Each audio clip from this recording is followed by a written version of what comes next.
San Martin has built its reputation by making great versions of watches we already recognize. But today, their designs are becoming more original, the prices are climbing, and they can compete with brands far beyond AliExpress. So my question for you, has San Martin outgrown the marketplace that made them successful? Hey, there you are, and welcome to My Dude Watch.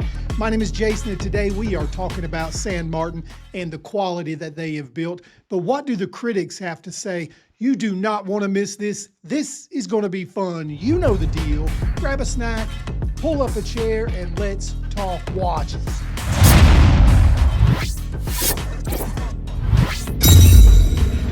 Before we get into San Martin, I've got two channel updates. First, there is still time to enter the My Dude Watch giveaway for this beautiful Seagull 6075 daily dress watch. To enter, just subscribe to the channel, give this video a thumbs up, and comment Seagull down below. That's it, you're entered. And if you've already watched my top 25 video of ranking the best micro brands in the world, you already know how difficult it was to narrow that list down. The brands that just missed the top 25 were far too impressive to simply leave behind.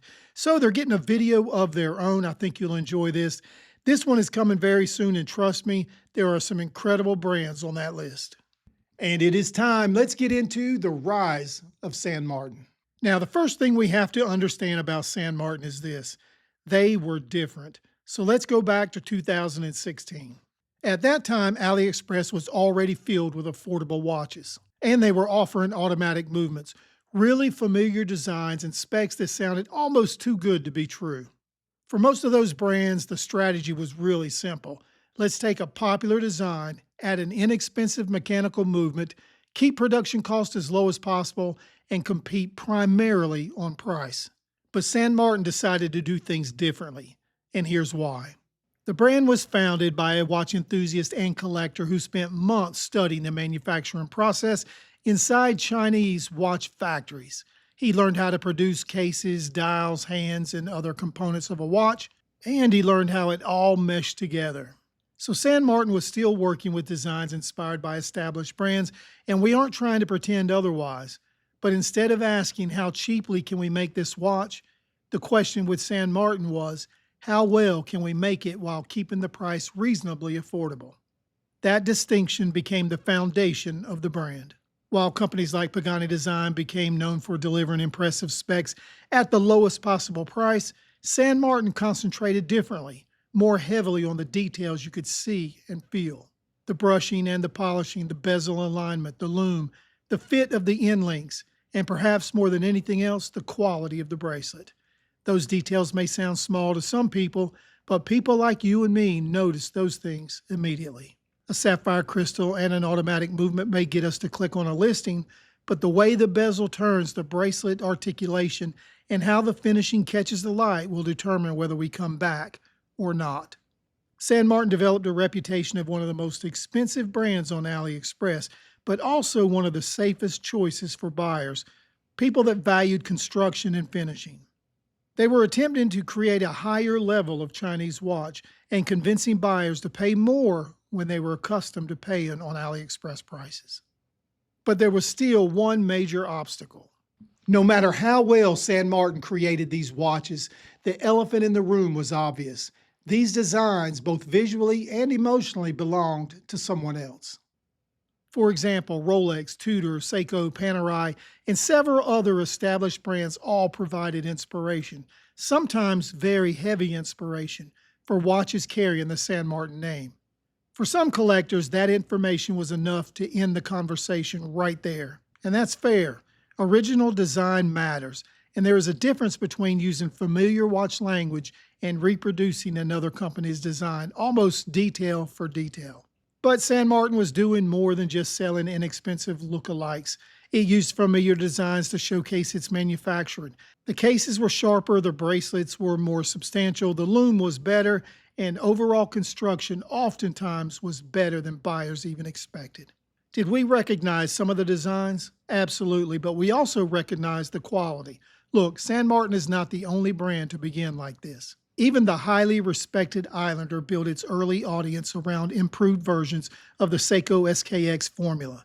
Then it gradually moved into original designs, collaborations, and watches with personality of their own. San Martin appears to be following a very similar path. That doesn't erase its homage history, and we are all free to reject those watches. But a brand's first chapter does not become its final identity. The question is whether it still does, and will it continue to move further away from those. For years, the most common compliment San Martin would get is someone looking at one of their pieces and go, "That's a very well-made version of a Rolex." It was a compliment, yet it really created a problem. San Martin had proven it could manufacture an excellent watch. What it had not proven was the collectors wanted one simply because it was a San Martin.